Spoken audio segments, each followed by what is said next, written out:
Voyage en récit, Geoffroy Scrive. Bonjour, здравствуйте. Moi, je suis Maria Petite. Marie la Petite, vous avez vécu quelques années en Russie. Nous sommes là pour en parler. Alors, nous ne sommes pas ici en Russie, en l'occurrence, mais nous sommes tout simplement à Brest, au fin fond de la Bretagne, sur cette antenne donc de RCF en Finistère. Mais vous n'habitez pas en Finistère, vous habitez dans les Côtes-d'Armor, dans un village qui s'appelle... Très Mariette. Et c'est ce village dont vous êtes parti, il me semble en 2009, pour faire un tour du monde à vélo. Le but de cet itinéraire, si je ne m'abuse, était de relier les unes aux autres en vélo avec un ami, Christophe, les forêts primaires qui existent encore sur cette planète, d'en faire une sorte d'inventaire de vous, et en même temps pour vous de pénétrer ces lieux, de savoir comment ils étaient aujourd'hui, quels bienfaits ils pouvaient vous donner.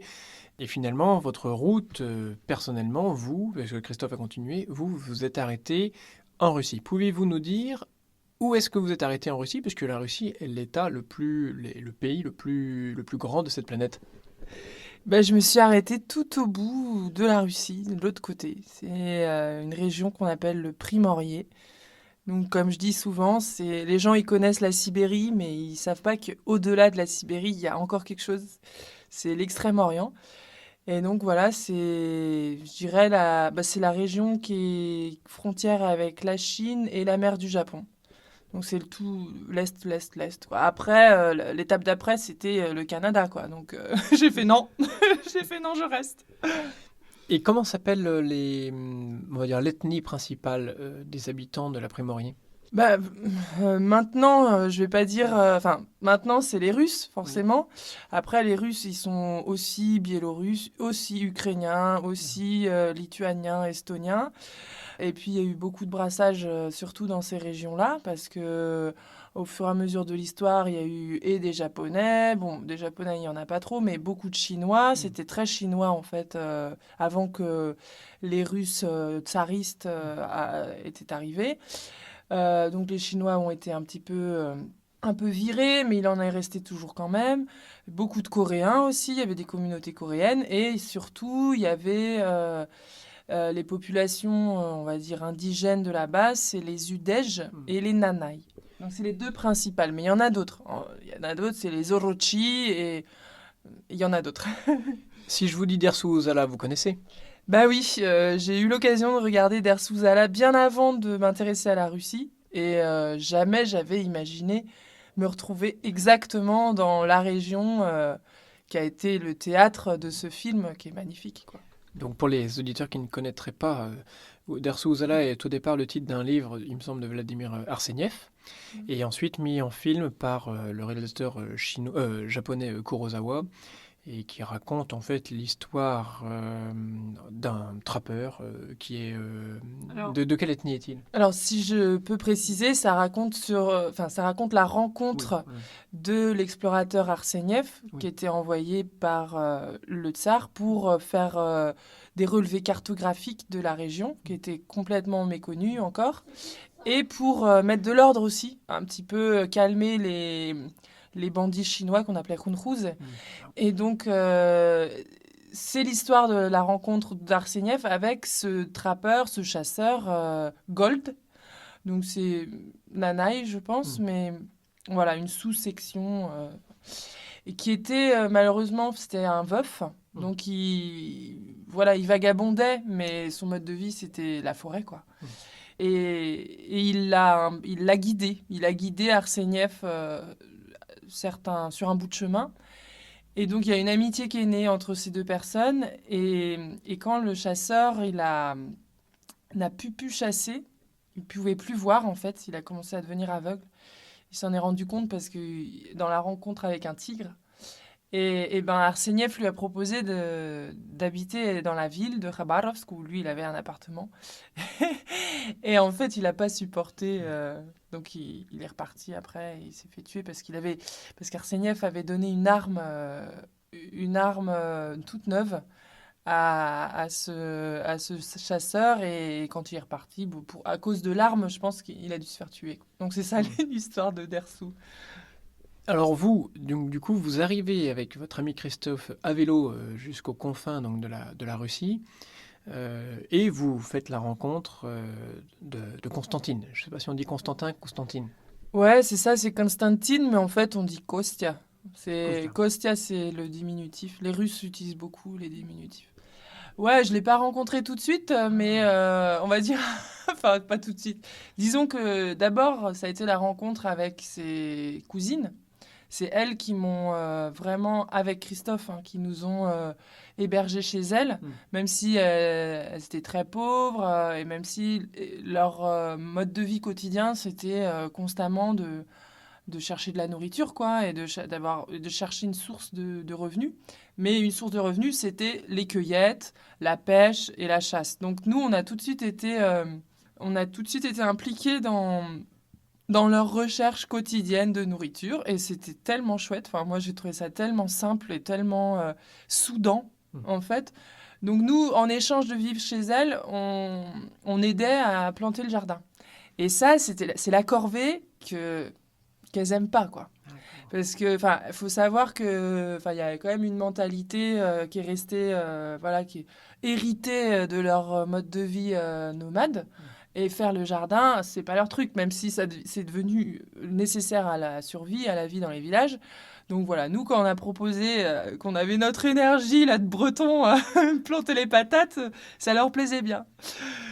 Donc voilà, c'était ça l'échange. Et Kostia, effectivement, est arrivé au bout de 2 semaines qu'on était là. Il passait chez sa cousine parce qu'il revenait de forêt avec de la viande et donc il en distribuait un petit peu à tout le monde. Ouais, c'est comme ça qu'on s'est rencontrés avec Kostia. En quelle saison était-ce? Alors c'était en été, on est arrivé en été. Après, on est reparti de là-bas, juillet, août. Et c'est pendant 1 mois et demi, on était encore sur la route jusqu'à Vladivostok. C'est là où moi j'ai beaucoup réfléchi, qu'est-ce que je fais. Et c'est à ce moment-là que j'ai pris ma décision de rester et de retourner au village après toute seule, une fois que le film, parce qu'on faisait des films aussi sur la route, donc une fois que j'avais aussi rempli un petit peu toutes mes missions de faire le scénario, de faire les traductions, finir en fait ce qu'on avait commencé ensemble. Une fois ça, je suis allée quand même en Corée pour refaire un visa. Donc Corée du Sud, c'est le pays plus proche pour refaire un visa russe. Et je suis revenue, ouais, du coup pour déterrer les patates. Et donc, les cousines m'avaient bien dit, Marilia, tu partiras pas avant de les avoir mangées, les patates, maintenant que tu les as plantées.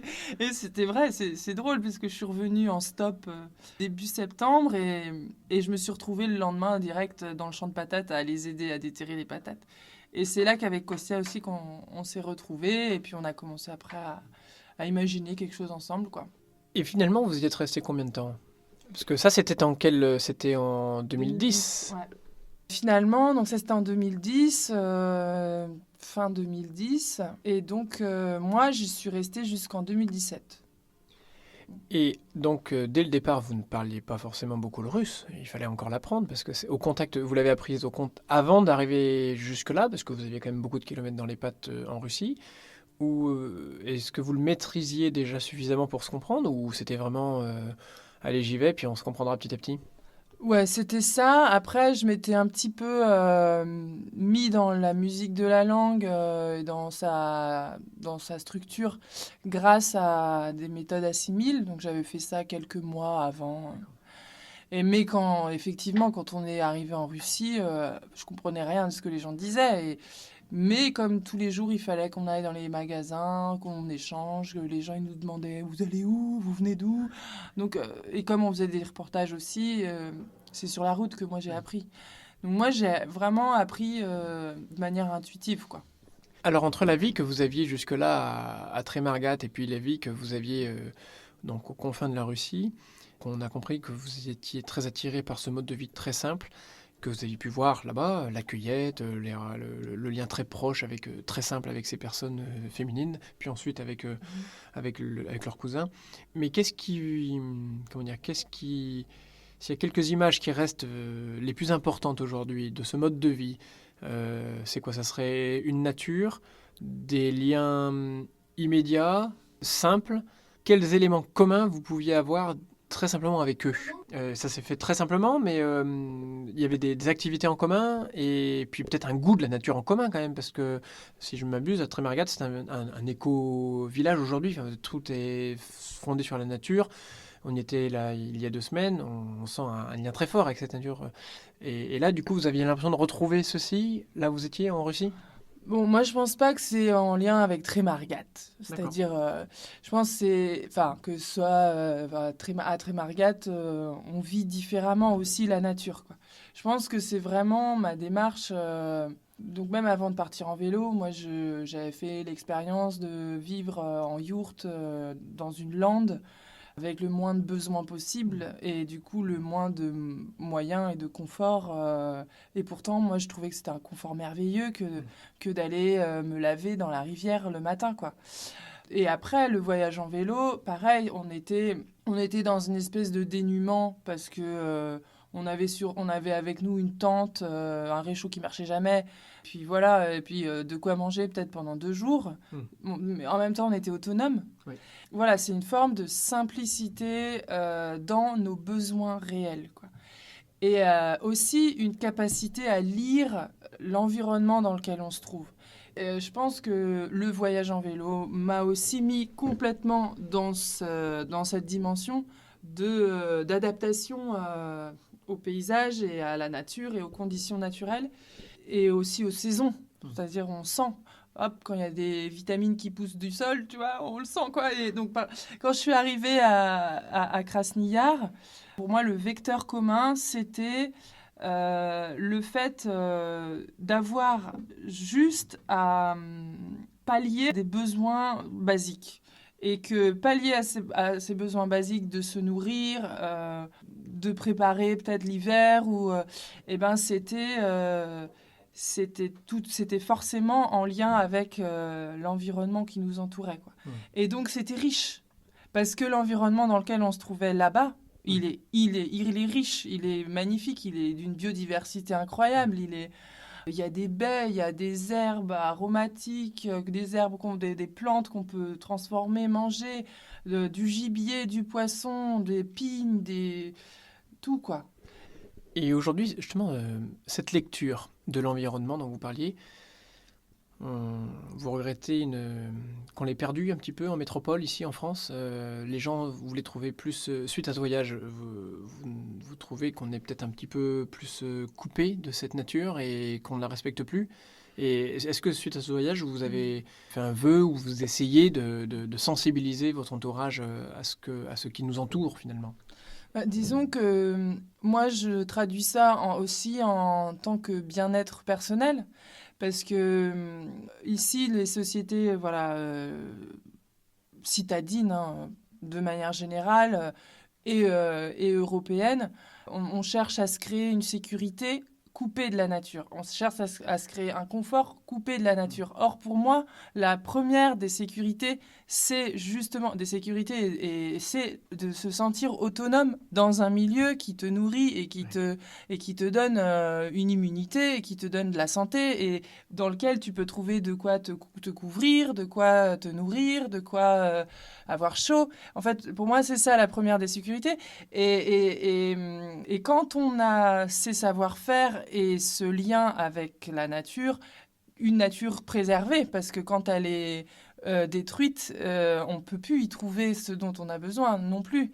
Et donc quand on a ce lien et cette chance, je trouve qu'on se libère du temps et en fait on se rend compte qu'on est libre en soi-même, enfin qu'on se rend compte d'une certaine liberté vraiment à vivre sur la terre, quoi, qu'il n'y a pas besoin, quoi, de toute cette course. Et donc, je ne sais pas si je sensibilise les gens. Moi, ce que j'essaye de faire, bon, là, j'ai fait une expo photo grâce à une association nature du centre Bretagne, donc au village de Kergris-Moilou.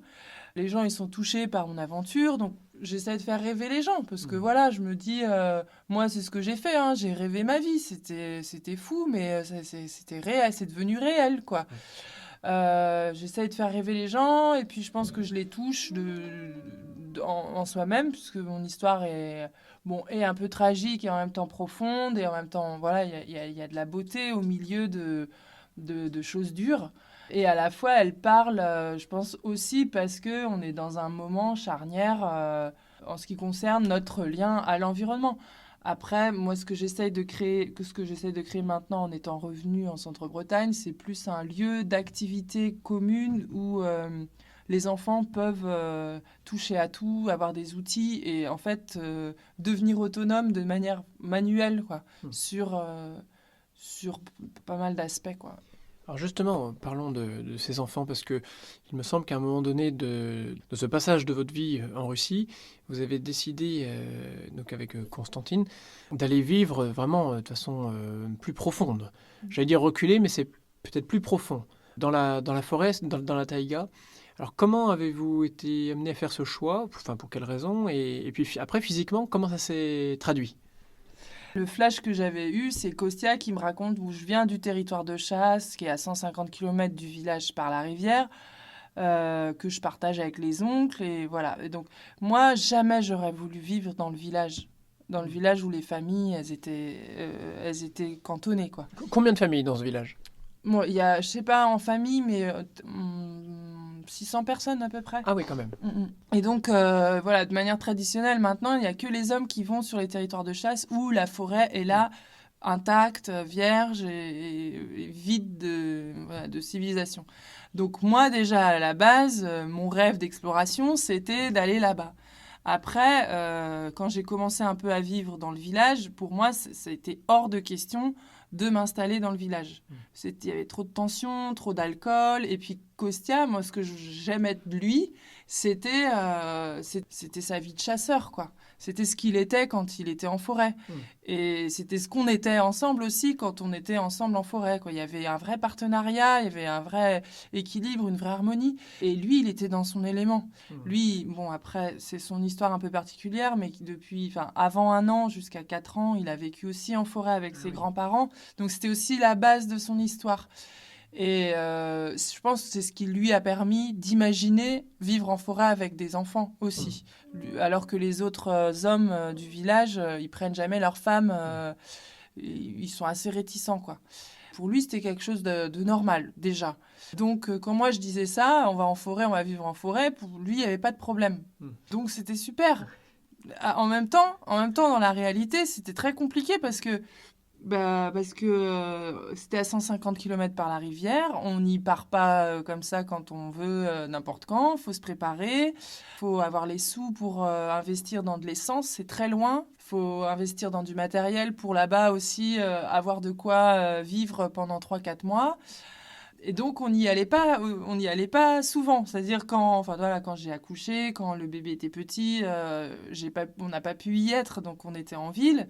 On était toujours portés à aller vers là-bas, à y rester, mais on était quand même obligés d'être au village et à la ville parce qu'il y avait des contraintes, quelques contraintes. Mais quand on y était, ouais, c'était pour moi, même si on vivait dans une micro-baraque sans élec et sans rien, on y était bien, quoi. Et vous étiez tout seul ou il y avait quelques autres baraques autour de vous? À l'endroit où on était seuls. Les plus proches voisins, c'était de l'autre côté de la rivière, donc à peu près 2 km. On ne pouvait pas aller les voir. Il y avait 2 périodes de l'année où la rivière, où elle gèle, où elle dégèle au printemps. Et donc ces 2 périodes, on ne peut pas traverser la rivière, quoi. Oui. Donc pendant 1 mois et demi, à chaque fois, on ne pouvait pas aller les voir, donc on ne les voyait pas. Et sinon, les voisins les plus proches, il y avait une autre base touristique à 10 km en aval. Touristique? Oui, voilà, c'est sur la rivière, il y a pas mal d'endroits comme ça où des gens qui ont un peu de sous ont investi en construisant des baraques aussi et mettent un gardien à cet endroit-là et puis hop, ils débarquent des touristes pendant 1 semaine, 2 semaines et puis les touristes ils vont pêcher, quoi. Alors vous, justement, vous alliez... Quel était le contenu de vos journées dans cette baraque et dans la région qui l'entourait? C'était de la chasse, de la découverte de la nature. Il vous a indiqué beaucoup de méthodes. Et, je sais pas, vous avez pu voir à son contact comment il s'y prenait avec cette nature qui l'entourait, à la fois pour la respecter, pour la protéger, puis à la fois pour en tirer de quoi vivre. Bah ouais, lui, disons que lui, il était vraiment pour moi le décodeur, quoi. C'est-à-dire que il savait s'y mouvoir, il savait lire les traces, il savait raconter. Bon, en plus, moi, j'allais pas toujours en forêt. Quand on y est allé avec les enfants, moi, j'étais au camp de base. La plupart du temps, c'était comme ça. Bon, des fois, je partais aussi toute seule et lui, il restait, hein, mais la plupart du temps, c'était comme ça. Lui, il partait tous les jours faire des fois jusqu'à 30 kilomètres par jour.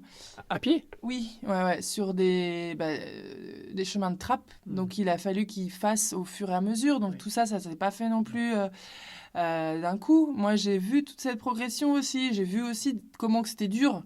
Comment que ça pouvait être dur quand pendant 2 semaines, il y a que des ratés qui ramènent rien. Et puis après, quand le fruit du travail il arrive et qu'il ramenait une année, il ramenait des ziblines tous les jours, 5 ziblines, il était trop content. Enfin voilà. Et donc des fois j'allais chercher la viande avec lui quand il avait tué un animal. Et on faisait 2-3 allers-retours, on faisait 3 kilomètres aller, 3 kilomètres retour. Moi, je portais le gamin sur le dos et puis après un gigot, un gigot de serre. Donc, moi, petit à petit, effectivement, j'ai appris la forêt, j'ai appris le mode de vie là-bas, j'ai appris à tendre les peaux de pâte de serre, à les coudre, à les mettre sur les skis. J'ai appris à faire des moufles avec ce que j'ai pu, avec ce que je pouvais. Enfin voilà, fallait qu'on bricole parce qu'au début, on était sur la ligne de départ, on n'avait même pas d'outils. Donc déjà, il fallait qu'on fasse des outils des fois. Ça, c'était la première année, le premier hiver. Il fallait qu'on fabrique des outils pour pouvoir se réparer des chaussures ou des habits, quoi.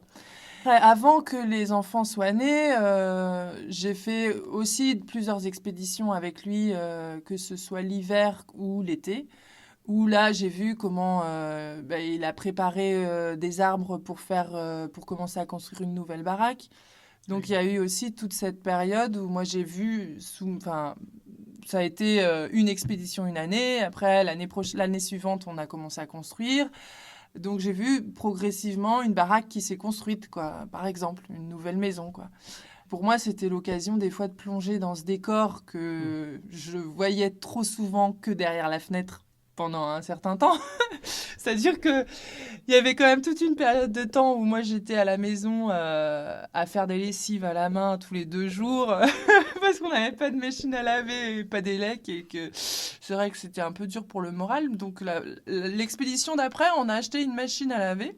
Je dis c'est l'invention de la modernité sur laquelle il ne faut pas cracher. Mais comment vous la faisiez fonctionner du coup? On avait un générateur à essence, quoi. D'accord. Ouais.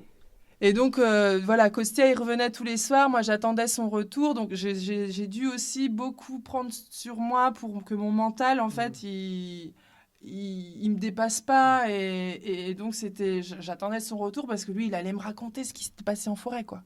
Et donc, je lui disais, alors, qu'est-ce que t'as vu? Et en fait, donc ça, c'est un côté un peu udège. Il disait rien. Il fallait lui tirer les vers du nez, quoi. Surtout s'il avait il avait été chanceux. Ouais. Parce que donc il faut pas, enfin tu vois, il y a les petits esprits de la forêt, les petits esprits malins aussi, et la chance, c'est un peu comme un petit esprit malin, et faut pas lui faire peur, quoi. Donc si tu t'en joues trop, le risque c'est qu'elle fasse Madia, tu vas voir, la prochaine fois t'auras rien, quoi. Tu vois, donc c'est une invitation à une certaine modestie. Voilà, c'est ça, très modeste, et donc fallait que je lui tire les verres du nez. Mais alors, t'as vu quoi? Alors il commençait à raconter. Et puis voilà, la forêt, elle prenait vie, quoi, Oui. quand il racontait. D'ailleurs, j'ai toujours aimé écouter, me trouver là quand les hommes se retrouvent et racontent leur chasse, quoi. Parce qu'en plus, ils en rajoutent. Donc, donc entre eux, ils en rajoutent. Oh là là, oui, entre eux, il n'y a pas de problème. Avec 2-3 bouteilles de vodka, non mais... Ils en rajoutent et en même temps, ils se chambrent aussi parce qu'il y a des moments où un tel, il n'a pas été malin, il a loupé un truc. Enfin, c'est très humain dans le sens où quand le chasseur en forêt, il est pas tout puissant, quoi. Il est vraiment pas tout puissant. Et le chasseur qui va seul dans une forêt telle que la taïga de l'Ussuri, il le sait. Il y a des tigres, il y a des ours, il y a moyen de faire des erreurs réellement mortelles. Il y a moyen de faire des erreurs qui font que tu trouveras plus de cerfs pendant 3 mois à cet endroit, à l'endroit où t'en trouvais, quoi. Donc il faut connaître les animaux, faut comprendre qu'ils ont une vie comme la nôtre, en fait, quoi. Et ils ont des sens bien plus développés que les nôtres aussi. Et il faut savoir être le plus malin. Et aujourd'hui, est-ce que cette vie, parce que lui, malheureusement, donc, est mort en 2015, vous y retournez? Vous avez hâte d'y retourner, puisque nous sommes enfants, vous avez hâte d'y retourner le coup prochain. Je ne sais pas si jamais c'est prévu ou pas. Et qu'est-ce qui vous attire encore déjà votre belle famille, si jamais il y en a, et puis en fait le fait de retrouver aussi cette vie-là. C'est sûr que donc après la mort de Kostia, moi j'y suis quand même restée. J'ai quand même, je suis pas partie tout de suite. Oui. J'ai quand même réussi à déplacer la baraque pour l'emmener plus loin encore en forêt, mais dans un micro-village où il y a quelques familles. Donc voilà, je suis pas partie tout de suite. Donc je racontais que j'ai déplacé la baraque que Kostia nous avait construite en forêt un petit peu plus loin, parce qu'on avait un terrain, on imaginait s'installer un peu là, parce qu'il y avait d'autres familles avec des enfants. Donc moi je l'ai fait sans lui, et je suis restée là 1 an. Donc après ça, je suis revenue ici. Et c'est vrai qu'on y retourne régulièrement. Et à chaque fois qu'on y retourne, moi, je me retrouve et mes enfants aussi se retrouvent. Et en fait, je me retrouve dans quelque chose qui me semble complètement naturel, en fait. Et donc, c'est sûr que j'ai toujours envie d'y retourner. Après, la vie seule avec 2 enfants en forêt, ça reste quand même de la survie. Ça resterait quand même compliqué, fatigant.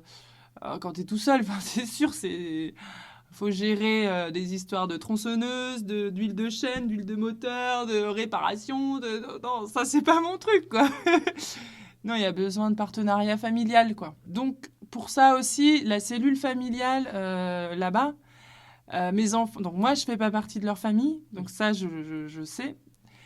Je le sens, surtout depuis que Kostia est mort. Mais par contre, mes enfants, ils font vraiment partie de leur famille. Et pour eux, c'est très important. Enfin, pour les oncles, les tantes, la grand-mère, les cousins, cousines, mes enfants, ce sont des Kalentuga. Et en plus, ils ont vécu en forêt. Ils ont vécu avec celui qui a un peu perpétré le mode de vie de chasse que le grand-père avait. Et donc, mes enfants sont vraiment légitimes, quoi, de leur... c'est pas le bon mot. Il relève de cette terre, quoi. Voilà, ils sont nés là-bas et ils portent un peu d'histoire d'un peuple aussi, quoi. Pour finir, ça sera le mot de la fin. Vous me direz si j'ai tort ou raison, mais s'il y avait une caractéristique que je dirais, c'est que vous êtes très courageuse, mais en même temps réaliste, quoi. Enfin, il faut avoir le courage du réalisme, en fait, parce que on pourrait imaginer, ah oui, c'est magnifique, et puis c'est un rêve qu'elle vit, et puis en fait, derrière, on s'aperçoit de contraintes à la fois humaines, naturelles, techniques, matérielles, et sportives, en un sens. Ah, c'est sûr que le courage, je dirais, c'est exactement la première des qualités qu'on peut m'affubler. Après, le réalisme, il est arrivé, je pense, au fur et à mesure. Et à la fois, mon réalisme, il est... celui que je ne cesserai d'avoir, c'est celui que... Moi, mon équilibre organique, il a besoin d'une connexion avec la Terre, d'une connexion avec la nature, quoi. Et voilà, pour moi, c'est ça, c'est un réalisme qui, là-bas, est complètement dénué de la fantaisie d'un surplus qu'on voudrait y mettre. Et que donc, cette vie là-bas, pour moi, c'était vrai, quoi. Oui. Parce que l'énergie que toi, t'as, se reflète dans ce qu'il y a autour de toi aussi. Et vice-versa. Enfin, du coup, ce qu'était la forêt et ce qu'est la forêt est devenu une identité pour des gens. Et ce que toi, tu as à l'intérieur en tant qu'individu et l'énergie que tu es capable de mettre à construire quelque chose, à mener ta vie, c'est ce qui existe autour de toi. Point barre. Il n'existera rien d'autre. Voilà. C'est le réalisme de la nature. Merci beaucoup. Spasiba.